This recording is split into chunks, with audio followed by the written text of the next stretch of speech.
Backup fuse. Türkçesini söyleyecek olursak da yedekleme sigortası tanımı belki bir yerlerde karşınıza çıkmış olabilir.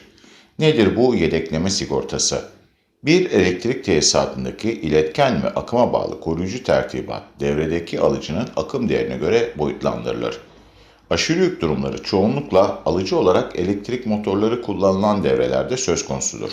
Aşırı yükte motor devresine bağlı olan MCCB, kompakt şalter veya termik röle motor için verilen tolerans değerleri aşıldığında devreyi açarak koruma sağlar. Isıtıcı devrelerinde, aydınlatma devrelerinde ya da kompansasyon devrelerinde aşırı yük arızaları çok nadirdir. Ancak balast sargı kısa devreleri, kondansatör delinmeleri gibi spesifik arızalarda karşımıza çıkar ki bunlar da aşırı yük değil, cihaz arızasıdır. Bir de elektronik alıcılar vardır. Motor sürücüleri, yumuşak yol vericiler, UPS kesintisiz güç kaynakları, inverter kaynak makineleri, doğrultucular gibi. Aslında bu cihazlar çıkışlarındaki yükleri sürerler. Eğer bu yüklerde aşırı yük durumu gerçekleşecek olursa cihaz içerisindeki kontrol kartı yaptığı ölçümler ile bu durumu tespit ederek elektronik güç katı için tanımlanan tolerans değerlerini geçmesi durumunda çıkışı keserek arıza verir. Bu cihazların eğer böyle bir yeteneği yoksa şebeke tarafına bağlanacak MCCB, kompakt şalter ya da termik röle gibi bir koruma elemanı ile aşırı yük durumlarında korunma sağlamaya çalışılır. Ama kısa devre durumlarında bu cihazlar korunmasız kalırlar. Cihaz çıkışı ya da içerisinde oluşan kısa devre akımlarında yarı iletken anahtarlama elemanları zarar görürler. Peki cihaz girişine bağlanan MCB otomat sigorta ya da MCCB kompakt şalter kısa devrelerde elektronik cihazı korumaz mı?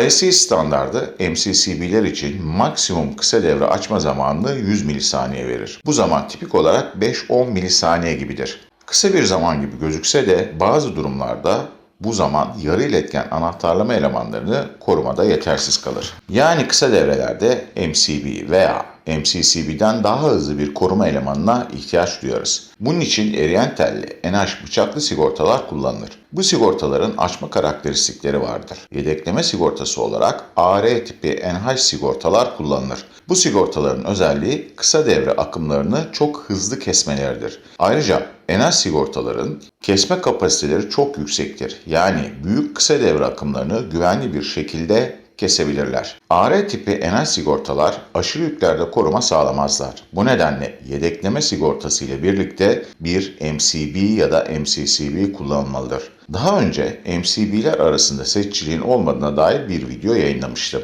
Ama MCCB ve NH arasında bir seçicilik sağlanabilir. Bu seçiciliği üreticilerin detay kataloğunda bulabilirsiniz. Belki bununla ilgili de ileride bir video çekerim. Bu seçicilik göz önüne alınarak yedekleme sigortasını anma akımın 1.25 ila 1.6 misli arasında seçebilirsiniz. Örneğin şebekeden tam yükte 40 amper akım çeken motor sürücüsü için 40x1.25 50 amper bir AR tipi yedekleme sigortası ve 63 amper MCCB kullanılabilir. Tabi seçicilik sağlayıp sağlamadığı kontrol edilmelidir. Bazı bilgisayar güç kaynaklarında ya da televizyonların içerisinde gördüğünüz cam sigortalarda yedekleme sigortasıdır. Peki başka nerelerde kullanılır? Bir tesisinizin hesaplamalarını yaptınız, faz kısa devre akımına göre MCCB'nin ICU akımını seçtiniz. Zayıf bir olasılık ama kısa devre arızası bir ters indüksiyon gerilimi ya da yıldırım darbesiyle oluşabilir. Ya da tesisinizde harmonikten kaynaklı sorunlar vardır. Bu durumda oluşan bir kısa devrede kısa devre akımı sizin hesapladığınızdan ve MCCB'de seçtiğiniz ICU akımından daha yüksek değerde olabilir. Bunun için MCCB ile birlikte bir yedekleme sigortası kullanabilirsiniz. Tabi seçiciliği göz önüne alarak. Daha önce bir video yayınlamıştım. Trafolar bazen boşta neden yüksek akım çeker diye. Orada anlattığım nedenlerden trafoların koruması primer şebeke tarafından yapılamaz. Sekonderden yapmak zorundasınız. Şebeke tarafına bağlayacağınız eriyen telli sigortada yedekleme sigortasıdır. Ayrıca parafudurlarda kullanılan NH ya da MCB otomat sigortalarda yedekleme sigortası olarak tanımlanır. Arkadaşlar bu videoda backup yedekleme sigortasının ne olduğunu anlatmaya çalıştım. Umarım yararlı olmuştur. Bu videoda böyleydi. Bir sonraki videoda görüşmek üzere.